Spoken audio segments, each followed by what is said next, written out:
Today we're going to learn about 360-degree breathing. 360-degree breathing is a foundation for flourish.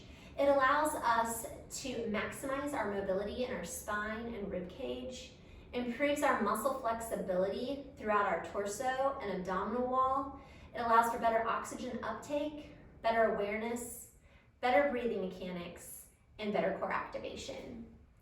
Today we're going to teach you how to assess your breathing mechanics. Kelly's going to demonstrate placing her hands on the top of her rib cage. Here she's going to take one inhale in through her nose and out her mouth. She's going to perform that again, in through the nose and out through the mouth.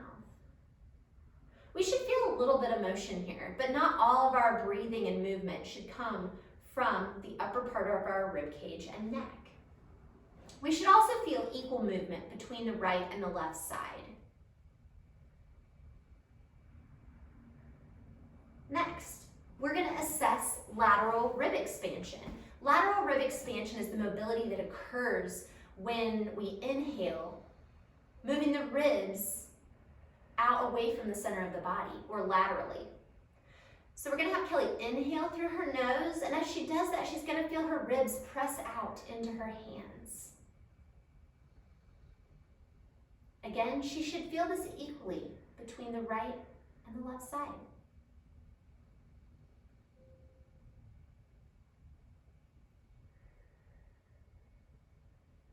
Next, we are going to assess diaphragm. And so we're going to have Kelly place her hands on the upper part of her abdomen, just below her rib cage. She's going to take a nice deep breath in through her nose and out through her mouth. As she does this, she should feel her belly rise slightly into her hand, indicating a good diaphragm contraction.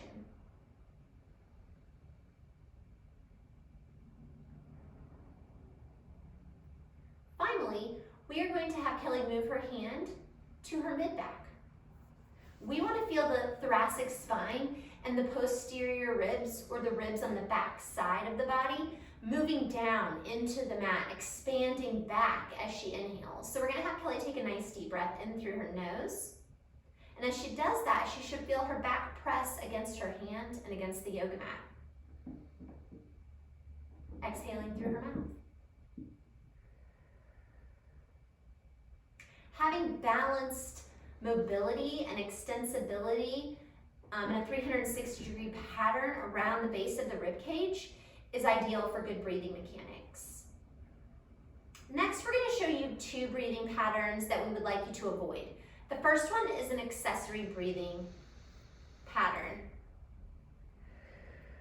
Here, Kelly's using a lot of her neck muscles, shoulders, upper ribs to draw in air. This really does increase the overactivity of neck muscles, anterior shoulder muscles, and can be related to neck and shoulder pain. It also doesn't allow her to get that good 360-degree expansion through her thoracic cage.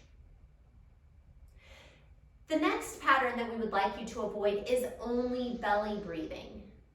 We want the diaphragm to work, but we don't want all of the air to be drawn in by the diaphragm alone without movement in the ribs and the thoracic spine. This creates an imbalance in pressures within the abdomen and the core, and doesn't allow for good core activation.